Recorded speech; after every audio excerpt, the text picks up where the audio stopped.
وہاں قبروں پر اسپیشل کوئی نہیں جاتا تھا، قبرستان میں جاتے تھے اور قبرستان میں جا کر سب کے لیے ایصال ثواب کرتے تھے۔ اور ایسا بھی ہوا ہے کہ اس قبرستان کو چند سالوں کے بعد دوبارہ سے دوبارہ مردوں کو دفن کرنے کے لیے استعمال کیا گیا۔ دوسرا نظریہ یہ ملتا ہے ہمارے معاشرے میں کہ وہ قبروں کو کوئی اہمیت ہی نہیں دیتے، وہ کہتے ہیں بس قبر ختم کرو بس فوراً۔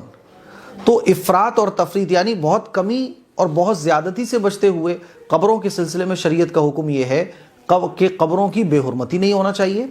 قبر رہنا چاہیے، یعنی مٹی کی قبر رہنا چاہیے، بس سادہ بالکل، بہت اس پہ نقش و نگاری، بہت اس کی ڈینٹنگ پینٹنگ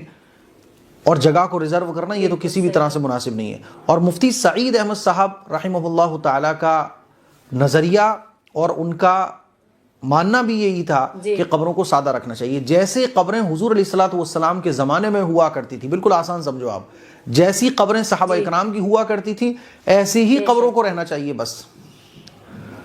قبروں کو اونچا اتنا اٹھانا کہ وہ پختہ ہو جائیں اور ان پہ لینٹر پڑوا دینا جیسے کہ آج کل چلتا ہے، سب غلط ہے۔ اسی لیے شریعت کا جو مزاج ہے وہ یہی ہے کہ قبر سادہ رہنا چاہیے۔ ہاں قبروں کو تھوڑا سا اٹھا دیا جائے تاکہ قبروں پر کوئی چلے نہ، قبروں پر کوئی بیٹھے نہ، قبروں پر کوئی نجاست نہ کرے، اتنا ادب اور احترام قبروں کا باقی رہنا چاہیے۔ اور ضرورت پڑے تو جب قبر کے اندر کی جو باڈی ہوتی ہے وہ بالکل ختم ہو جاتی ہے تو اس قبر کو دوبارہ بھی استعمال کیا جا سکتا ہے، کیونکہ اگر مان لیجئے ایک قبر کو ریزرو کر دیا جائے گا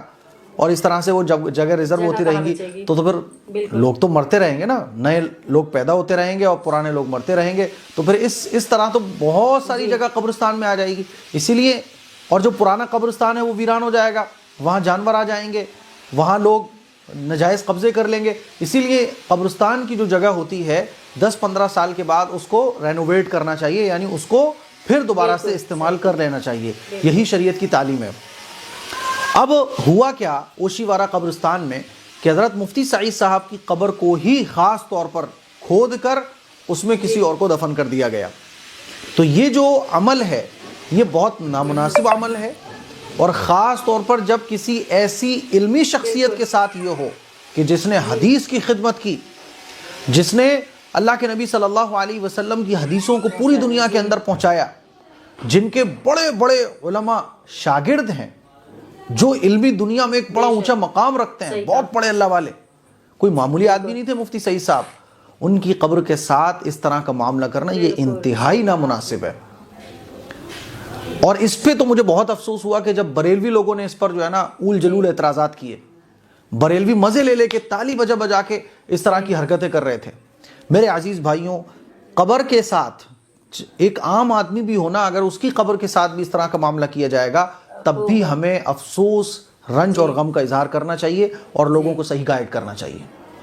مفتی سعید صاحب کی جگہ اگر کسی بریلوی یا کوئی اہل حدیث یا کسی بھی مسلک تو چھوڑو، کوئی ایک عام آدمی کی بھی قبر ہوتی اس کے ساتھ ایسا کیا جاتا تب بھی میں یہی ویڈیو ریکارڈ کر رہا ہوتا۔ لیکن مجھے بہت افسوس ہوا کہ ہمارے بریلوی بھائی تالی بجا کے چٹخارے لے کے مذاق اڑانے کے موڈ میں کہہ رہے تھے کہ لو صاحب یہ ہو گیا کہ وہ ہو گیا۔ حالانکہ میں ایک بات آپ کو اور بتانا چاہتا ہوں، پیغمبر علیہ الصلوۃ والسلام کے جسموں کے علاوہ دنیا کے اندر کسی کا بھی جسم محفوظ نہیں رہتا ہے قبر میں جانے کے بعد۔ ہاں وہ الگ بات ہے کہ کبھی اللہ تعالیٰ کوئی معجزہ دکھا دے، وہ الگ بات ہے، لیکن یہ گارنٹی نہیں ہے کہ پیغمبروں کے بعد کسی کا جسم محفوظ رہے گا، کیونکہ کچھ لوگوں نے مذاق کے طور پہ کہا کہ دیکھو یہ تھے صاحب شیخ الحدیث جن کا کچھ قبر کے اندر اتا پتہ ہی نہیں ہے۔ تو بھائی معذرت، قبر کے اندر جانے کے بعد کسی کا بھی جسم نہیں بچتا ہے۔ شہید کے بارے میں بھی جو احکام ہیں قرآن مجید کی آیتوں کے، وہ بھی دوسری دنیا کے ہیں، قبر کے اندر تو جا کے ختم ہونا ہے۔ ہاں پیغمبروں کا جسم محفوظ رہتا ہے، یہ قرآن و حدیث سے بالکل کلیئر ہے، لیکن پیغمبروں کے علاوہ کسی اللہ کے ولی کا یا کسی آدمی کا، کسی صحابی کا، کسی اور کا جسم قبر کے اندر محفوظ ہو، اس کی کوئی گارنٹی قرآن و حدیث سے نہیں ملتی ہے۔ تو اسی لیے اس طرح کی اوچھی حرکتیں اگر کوئی کرتا ہے، اس طرح کی گھٹیا کوئی حرکتیں کرتا ہے، تو ہمیں چاہیے کہ ہم پیار اور محبت کے ساتھ، غم اور غصے کے ساتھ، سختی کے ساتھ، ہے نا، آپ جس لیول کے بھی آدمی ہوں، علمی لیول کے ہو تو علمی انداز میں، آپ پولیٹیکل آدمی ہو تو تھوڑے سختی کے انداز میں اس طرح کی حرکتوں کو روکنے کی کوشش کی جائے، نہ کہ یہ کہ ہم چٹخارے لے لے کے کہ صاحب وہ فلاں فرقے کا تھا، وہ ہمارے فرقے کا نہیں تھا، اس لیے ہم چٹخارے لے لے کے بات کریں۔